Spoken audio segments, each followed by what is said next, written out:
आप 120 रुपए जो पेट्रोल ले रहे हैं उसका भाव हम 15 रुपए लीटर करेंगे। हम अरब देशों से तेल खरीद रहे हैं और अमेरिका से एथेनॉल भी खरीद रहे हैं। 1 लीटर फ्यूल बनाने के लिए 11,000 लीटर पानी जमीन से निचोड़ रहे हैं।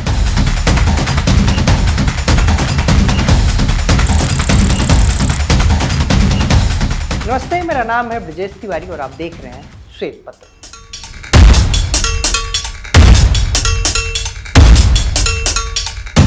अगर आपने हमारी पिछली वीडियो देखी है तो आपको याद होगा कि हमने E20 और E85 एथेनॉल पर विस्तार में बात की। हमने समझा था कि E20 क्या है, सरकार ने एथेनॉल का लक्ष्य कैसे हासिल किया और E85 आने के बाद आम लोगों के सामने कौन कौन सी चुनौतियां खड़ी हो सकती हैं। लेकिन आज की कहानी सिर्फ E20 या E85 की नहीं है। आज सवाल है, क्या भारत का एथेनॉल मिशन सही दिशा में आगे बढ़ रहा है या फिर क्या हम एक समस्या का समाधान खोजते खोजते 3 नई समस्या खड़ी कर रहे हैं। क्योंकि जितना इस मुद्दे को समझिए उतने नए सवाल सामने आ जाते हैं। अब बात उस चेहरे की जिसका नाम एथेनॉल की चर्चा में सबसे ज्यादा सुनाई देता है, केंद्रीय सड़क परिवहन मंत्री नितिन गडकरी। सड़कें बनाने का उनका रिकॉर्ड है, इंफ्रास्ट्रक्चर पर उनका काम, उनकी सबसे तारीफ होती है, सब उनकी तारीफ करते हैं। लेकिन एथेनॉल को लेकर उनकी सोच और सरकार की नीति को भी उतनी ही गंभीरता से समझना जरूरी है। पिछले कई वर्षों में जब जब ईंधन की बात हुई तब एक समाधान बार बार सामने आया, एथेनॉल। प्रदूषण कम करना है, एथेनॉल। पेट्रोल आयात घटाना है, एथेनॉल। किसानों की आय बढ़ानी है, एथेनॉल। विदेशी तेल पर निर्भरता कम करनी है, एथेनॉल। यानी लगभग हर समस्या का एक ही जवाब, एथेनॉल। और इसी दौरान एक दावा खूब चर्चा में रहा कि एथेनॉल के व्यापक इस्तेमाल से पेट्रोल की कीमतें बहुत कम हो जाएंगी। पर हुआ क्या? 2018 में आपने कहा था कि एथेनॉल आने से पेट्रोल जो 15 रुपए लीटर कम हो जाएगा। आप 120 रुपए जो पेट्रोल ले रहे हैं उसका भाव हम 15 रुपए लीटर करेंगे। जितना एवरेज आपको 120 रुपए के पेट्रोल में मिल रहा है उतना एवरेज आपको 15 रुपए पेट्रोल की कीमत जो है 15 रुपए, उतना लीटर का इथेनॉल का एवरेज मिलेगा। 2025 में पेट्रोल कहां है? हम देख रहे हैं कि वो कहां चला गया। 15 रुपए वाला वादा क्या हुआ? एथेनॉल पुश का जो सबसे बड़ा जस्टिफिकेशन था वो ये था कि विदेश पर भाई हमारी निर्भरता घटेगी, पेट्रोल इंपोर्ट कम होगा, आत्मनिर्भर बनेंगे। सॉलिड प्रिंसिपल बिल्कुल सही भाई, डायरेक्शन बहुत अच्छा है। अब जरा डेटा भी देख लेते हैं। 2025 में यूएस से इंडिया ने इतना एथेनॉल इंपोर्ट किया कि कई सालों का रिकॉर्ड टूट गया। नवंबर 2025 में अकेले 31.8 मिलियन जनवरी से सितंबर के बीच 35,000 बैरल से ऊपर, मतलब हम अरब देशों से तेल खरीद रहे हैं और अमेरिका से एथेनॉल भी खरीद रहे हैं। डिपेंडेंसी हटी नहीं, एक सप्लायर और जुड़ गया। आत्मनिर्भर भारत अब 2 जगह डिपेंड हो चुका है। सरकार कहती है फ्यूल एथेनॉल नहीं है, ये तो इंडस्ट्रियल पर्पज के लिए है। ठीक है, लेकिन जिस साल एथेनॉल प्रोग्राम रिकॉर्ड पेस पे था, इंडस्ट्रियल एथेनॉल इंपोर्ट भी रिकॉर्ड पर था। क्या ये सिर्फ इत्तेफाक है या कहानी कुछ और है? और एक चीज, इंडिया ने 2025 में यूएस के साथ ट्रेड डील में डिस्कशन में एथेनॉल को highly sensitive agriculture product declare किया था। डोमेस्टिक प्रोडक्ट्स को प्रोटेस्ट के लिए उन्होंने ये सब बातें कही और उसी साल रिकॉर्ड इंपोर्ट भी किया। ये फिर एक संयोग है या प्रयोग, क्या कह सकते हैं? अब आते हैं एथेनॉल के एक सबसे बड़े और अहम हिस्से पे, पानी। पानी वो चीज जो दिखती नहीं है लेकिन खत्म हो रही है इस सबके बीच में, और इन सब चीजों के बीच में भी है। अब उस हिस्से पर आते हैं जो सबसे ज्यादा अनकंफर्टेबल है या फिर यूं कह ले तो सबसे ज्यादा डरावना है। कुछ आंकड़े हैं, सुनिए ध्यान से। 1 लीटर एथेनॉल बनाने में 10,790 लीटर पानी, 10,790 लीटर, यानी 1 लीटर फ्यूल के लिए। आपने बहुत जगह बहुत आर्टिकल पढ़े होंगे, इसको लेकर कोई ऑपोजिशन पार्टी ने कुछ नहीं कहा, किसी एक्टिविस्ट ने कुछ नहीं कहा। ये इंडिया के फूड सिक्योरिटी संजीव चोपड़ा ने एक कॉन्फ्रेंस में ऑफिशियली कहा, सरकार के अपने ही आदमी का ऑफिशियली स्टेटमेंट है। इसके साथ नीति आयोग की एक रिपोर्ट का जिक्र कर लेते हैं। रिपोर्ट के अनुसार इंडिया में 21 बड़े शहरों में 2030 तक ग्राउंड वाटर कमी का सामना करेगा। बेंगलोर में ऑलरेडी झेल रहा है, चेन्नई ऑलरेडी झेल रहा है, दिल्ली का वाटर लेवल हर साल नीचे जा रहा है। 2030 तक ये कहां पहुंच जाएगा इसका कोई आइडिया भी नहीं है। शुगर कैन की बात करें तो महाराष्ट्र में ये फसल 4% एग्रीकल्चर लैंड पे है, जो राज्य का 60% सिंचाई का पानी पीता है।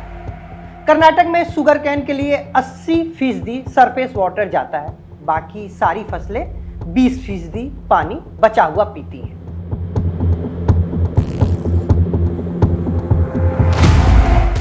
अब हम एक ऐसे देश में हैं जहां 2030 तक पानी का क्राइसिस नेक्स्ट लेवल पर जाने वाला है।